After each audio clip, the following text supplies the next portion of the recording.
શું તમે પણ શનિવારે વાળ કપાવવાનું વિચારી રહ્યા છો અથવા તો તમારા ઘરના કોઈ પુરુષ કે બાળકને સલૂનમાં મોકલવાની તૈયારી કરી રહ્યા છો? જો હા, તો આ વિડિયો તમારા માટે જીવન રક્ષક બની શકે છે. હા, તમે સાચું સાંભળ્યું. આ કોઈ સામાન્ય વાત નથી, પણ તમારા પરિવારના આયુષ્ય અને સુખ ચેન સાથે જોડાયેલી વાત છે. આપણે ઘણીવાર રજાનો દિવસ હોય એટલે શનિવારે કે રવિવારે વાળ કપાવવા નીકળી પડીએ છીએ. પણ શું તમને ખબર છે કે શાસ્ત્રોમાં શનિવારને વાળ કપાવવા માટે વર્જિત કેમ માનવામાં આવ્યો છે? શું તમે જાણો છો કે તમારી એક નાનકડી ભૂલ શનિદેવના કોપને આમંત્રણ આપી શકે છે અને તમારા હસતા રમતા ઘરમાં મુસીબતોનો પહાડ તૂટી શકે છે? આજે હું તમને ડરાવવા નથી આવી, પણ એક બહેન તરીકે તમને એ સત્યથી વાકેફ કરવા આવી છું, જે કદાચ અત્યાર સુધી તમારી નજર બહાર હતું. તો તમારી અને તમારા પરિવારની સુરક્ષા માટે આ વિડીયોને અંત સુધી જોજો, કારણ કે અધૂરું જ્ઞાન હંમેશા વિનાશ નોતરે છે. અને આજે જે રહસ્ય હું ખોલવા જઈ રહી છું તે સાંભળીને કદાચ તમારા પગ નીચેથી જમીન સરકી જશે. વાતની શરૂઆત કરીએ એક સવાલથી. શું તમે ક્યારેય નોંધ્યું છે કે અચાનક ઘરમાં કંકાસ કેમ વધી ગયો? અચાનક પૈસાની તંગી કેમ આવવા માંડી? કે પછી કોઈ કારણ વગર તબિયત કેમ બગડવા લાગી? ઘણીવાર આ બધી ઘટનાઓ પાછળ આપણી રોજબરોજની નાની ભૂલો જવાબદાર હોય છે, અને તેમાંની સૌથી મોટી ભૂલ છે ખોટા દિવસે વાળ અને નખ કાપવા. જ્યોતિષશાસ્ત્ર અને આપણા પુરાણો અનુસાર શનિવાર એ ન્યાયના દેવતા શનિદેવનો દિવસ છે. શનિદેવ એ કર્મફળદાતા છે અને તેઓ મૃત્યુ અને આયુષ્યના પણ કારક છે. માન્યતા છે કે મનુષ્યના વાળ અને નખ એ મૃત કોષો છે, પણ તે આપણા શરીરની ઊર્જાનું રક્ષણ પણ કરે છે. જ્યારે તમે શનિવારના દિવસે વાળ કપાવો છો ત્યારે તમે સીધા શનિ ગ્રહની ઊર્જા સાથે છેડછાડ કરો છો. આપણા ઋષિમુનિઓ હજારો વર્ષો પહેલા કહી ગયા છે કે શનિવારે વાળ કપાવવાથી મનુષ્યનું આયુષ્ય 7 મહિના જેટલું ઘટી જાય છે. હવે તમે વિચારશો કે આવું તે કઈ હોતું હશે, પણ જરા ઊંડાણથી વિચારો. આપણું શરીર એ બ્રહ્માંડનું જ એક નાનું સ્વરૂપ છે, અને ગ્રહોની સીધી અસર આપણા લોહી અને મન પર થાય છે. શનિવારના દિવસે વાતાવરણમાં શનિના કિરણોનો પ્રભાવ ખૂબ વધારે હોય છે. આ કિરણો આપણા શરીરના રક્ષણાત્મક કવચને નુકસાન પહોંચાડી શકે છે. શાસ્ત્રો કહે છે કે મસ્તક એ શરીરનું સૌથી મહત્વનું અંગ છે, અને વાળ એ મસ્તકનું રક્ષણ કરે છે. જ્યારે આપણે શનિવારે વાળ કાપીએ છીએ ત્યારે આપણું મસ્તક અને આપણું મગજ બ્રહ્માંડની નકારાત્મક ઊર્જા સામે ખુલ્લું થઈ જાય છે, જેના કારણે ડિપ્રેશન, ગુસ્સો અને ખોટા નિર્ણયો લેવાની શક્યતા વધી જાય છે. મેં મારી સગી આંખે એવા કિસ્સા જોયા છે જ્યાં એક વ્યક્તિનો સારો એવો ધંધો ચાલતો હતો, પણ આળસને કારણે તે હંમેશા શનિવારે જ વાળ કપાવા જતો. ધીરે ધીરે તેના સ્વભાવમાં ચીડિયાપણું આવવા લાગ્યું, ઘરમાં ઝઘડા વધવા લાગ્યા અને જોતજોતામાં તેનો ધંધો પડી ભાંગ્યો. જ્યારે તેણે કોઈ જ્ઞાની પંડિતને બતાવ્યું ત્યારે ખબર પડી કે તેની કુંડળીમાં શનિ નબળો હતો, અને શનિવારે વાળ કાપીને તેણે શનિદેવને વધારે ક્રોધિત કર્યા હતા. શું તમે ઈચ્છશો કે તમારી સાથે પણ આવું થાય? હવે તમને થશે કે તો પછી વાળ ક્યારે કાપવા જોઈએ, અને જો ભૂલથી શનિવારે કપાઈ ગયા તો શું કરવું? ગભરાશો નહીં, હું તમને તેનો પણ ઉપાય બતાવીશ. પણ તે પહેલા એ સમજી લો કે આની પાછળનું ગણિત શું છે. મહાભારતના અનુશાસન પર્વમાં પણ ઉલ્લેખ છે કે કયા દિવસે કયા કામ કરવાથી આયુષ્ય વધે છે અને ક્યારે ઘટે છે. શનિવાર ઉપરાંત મંગળવાર અને ગુરુવારે પણ વાળ કાપવાની મનાઈ છે. મંગળવાર એ હનુમાનજીનો દિવસ છે, અને મંગળ ગ્રહ લોહી સાથે જોડાયેલો છે. મંગળવારે વાળ કપાવવાથી રક્ત સંબંધી બીમારીઓ થવાનો ભય રહે છે અને આયુષ્ય ઘટે છે, જ્યારે ગુરુવારે વાળ કપાવવાથી ધન અને લક્ષ્મીનો નાશ થાય છે. તો હવે સવાલ એ છે કે બાકી કયા દિવસો રહ્યા? સામાન્ય રીતે બુધવાર અને શુક્રવાર વાળ અને નખ કાપવા માટે સૌથી શ્રેષ્ઠ દિવસો માનવામાં આવે છે.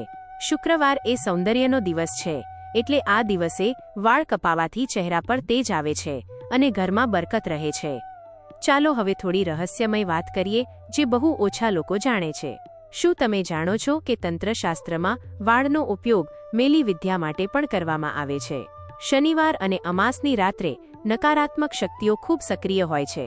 જો તમે શનિવારે સલૂનમાં જઈને વાળ કપાવો છો અને તમારા કપાયેલા વાળ ત્યાં જ પડ્યા રહે છે, તો તે વાળનો દુરુપયોગ થવાની શક્યતા વધી જાય છે. જો કોઈ ખરાબ વ્યક્તિના હાથમાં તમારા એ વાળ આવી જાય અને તે દિવસે શનિવાર હોય તો તમારા પર કાળી નજર કે બંધન આવતા વાર નથી લાગતી. આ વાત સાંભળવામાં તમને કદાચ અંધશ્રદ્ધા લાગે, પણ જે લોકો આ ભોગવી ચૂક્યા છે તેઓ જાણે છે કે નજર લાગવી અને ઊર્જાનું બગડવું શું હોય છે. તેથી જ પહેલાના જમાનામાં આપણી દાદી નાની કપાયેલા વાળને ઘરમાં આમતેમ ફેંકવાને બદલે બાળી નાખતી અથવા જમીનમાં દાટી દેતી, જેથી કોઈ તેનો ખોટો ઉપયોગ ન કરી શકે. હવે એક સૌથી મોટો પ્રશ્ન જે કદાચ તમારા મનમાં ઘુમરાઈ રહ્યો હશે કે આજકાલની ભાગદોડવાળી જિંદગીમાં રવિવાર કે શનિવાર સિવાય સમય જ નથી મળતો, તો શું કરવું? મારી વહાલી બહેનો અને ભાઈઓ, મને કહો, શું સમય અને પૈસા તમારા પરિવારના સુખ કરતાં વધારે મહત્વના છે? જો તમે તમારી નોકરી કે ધંધામાંથી થોડો સમય કાઢીને બુધવારે કે શુક્રવારે સલૂનમાં જશો તો શું મોટું નુકસાન થઈ જશે? પણ જો શનિવારે વાળ કપાવીને તમે દુર્ભાગ્યને આમંત્રણ આપશો તો જે નુકસાન થશે તેની ભરપાઈ લાખો રૂપિયા ખર્ચીને પણ નહીં થઈ શકે. યાદ રાખજો, શનિદેવ ન્યાયના દેવતા છે, તે ક્યારેય કોઈનું ખરાબ નથી કરતા. પણ જ્યારે આપણે જાણી જોઈને નિયમો તોડીએ છીએ ત્યારે આપણે દંડના અધિકારી બનીએ છીએ. શનિવાર માત્ર વાળ કાપવા માટે જ નહીં પણ તેલ માલિશ કરવા માટે પણ અમુક નિયમો ધરાવે છે. કહેવાય છે કે શનિવારે શરીરે તેલ ચોપડવું સારું, પણ વાળમાં તેલ નાખીને તેને કાપવા એ અશુભ છે. જો તમારાથી ભૂતકાળમાં આ ભૂલ થઈ ગઈ હોય અથવા અજાણતા તમે શનિવારે વાળ કપાવી લીધા હોય તો ડરવાની જરૂર નથી. ઈશ્વર પરમ કૃપાળુ છે, દરેક સમસ્યાનું સમાધાન છે. જો ભૂલથી શનિવારે વાળ કપાઈ ગયા હોય તો શનિદેવની માફી માંગવી ખૂબ જરૂરી છે. તે દિવસે સાંજે હનુમાન ચાલીસાનો પાઠ કરવો શ્રેષ્ઠ ઉપાય છે. હનુમાનજીના ભક્તો પર શનિદેવ ક્યારેય પોતાની વક્ર દ્રષ્ટિ નથી કરતા. તમે પીપળાના ઝાડ નીચે સરસવના તેલનો દીવો કરી શકો છો અને મનમાં સંકલ્પ કરી શકો છો કે હે પ્રભુ, અજાણતા થયેલી ભૂલને માફ કરજો. હવેથી હું આ નિયમનું પાલન કરીશ. આટલું કરવાથી પણ તમારા દોષનું નિવારણ થઈ જશે અને તમારા પર આવેલી ઘાત ટળી જશે. બીજી એક વાત જે મારે ખાસ ગૃહિણીઓને કહેવી છે, ઘણીવાર આપણે નાના બાળકોના વાળ પણ શનિવારે રજા છે એટલે કપાવી નાખીએ છીએ. બાળકોનું તેજ અને ઉર્જા ખૂબ પવિત્ર હોય છે. શનિવારની ભારે ઉર્જા બાળકોના કોમળ મગજ પર અસર કરી શકે છે. બાળક ચીડિયું થઈ શકે છે અથવા ભણવામાં તેનું ધ્યાન ઓછું થઈ શકે છે. એટલે બાળકોના બાબતમાં તો ખાસ ધ્યાન રાખજો. શાસ્ત્રો કહે છે કે જે ઘરમાં નિયમો અને સંયમનું પાલન થાય છે ત્યાં કળિયુગનો પ્રભાવ ઓછો પડે છે. આ નાની નાની વાતો નથી પણ સંસ્કાર અને વિજ્ઞાનનો સમન્વય છે જેને આપણા પૂર્વજોએ સાચવી રાખ્યો હતો. તમે વિચારતા હશો કે આ બધું આજના જમાનામાં કોણ માને? પણ મિત્રો, જરા આજુબાજુ નજર કરો.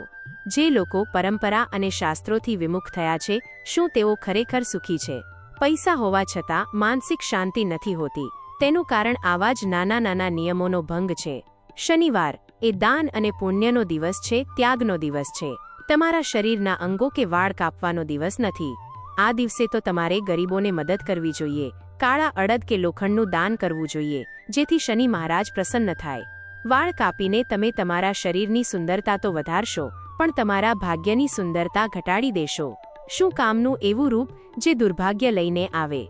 તો બહેનો અને ભાઈઓ, હવે પછી જ્યારે પણ સલૂનમાં જવાનું વિચારો ત્યારે કેલેન્ડર જરૂર જોઈ લેજો.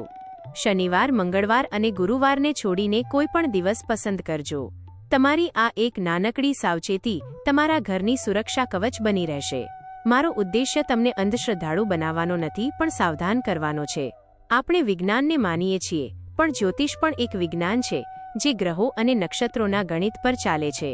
જો સૂર્ય અને ચંદ્રથી દરિયામાં ભરતી ઓટ આવી શકતી હોય તો શું એ ગ્રહોની અસર આપણા જીવન પર ન થાય? ચોક્કસ થાય. બસ આપણે તેને સમજવાની જરૂર છે.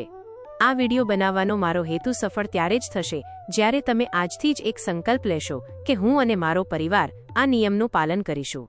વાળ કપાવવા માટે બીજા ઘણા દિવસો છે પણ જીવન અને તંદુરસ્તી એક જ છે, તેને જોખમમાં ન મૂકશો.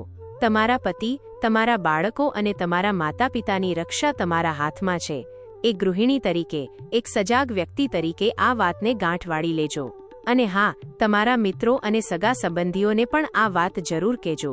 કદાચ કોઈ અજાણતા આ ભૂલ કરતું હોય અને તમારા કહેવાથી બચી જાય તો તેનું પુણ્ય તમને જ મળશે.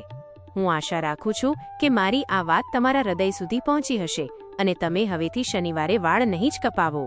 જો તમને આ વાત સાચી લાગી હોય અને જો તમે પણ શનિદેવમાં શ્રદ્ધા રાખતા હોવ તો અત્યારે જ કોમેન્ટ બોક્સમાં પૂરા ભક્તિભાવથી જય શનિદેવ લખી દેજો. તમારી એક કોમેન્ટ શનિદેવ સુધી તમારી હાજરી પહોંચાડશે અને કદાચ શનિ મહારાજ તમારી બધી મુશ્કેલીઓ દૂર કરી દેશે. તો રાહ કોની જુઓ છો? તમારા અને તમારા પરિવારના સુખ માટે કોમેન્ટમાં જય શનિદેવ લખો અને આ વિડીયોને લાઇક કરવાનું ભૂલતા નહીં. ઈશ્વર તમને સદ્બુદ્ધિ આપે અને તમારા પરિવારનું રક્ષણ કરે એવી પ્રાર્થના સાથે હું વિદાય લઉં છું.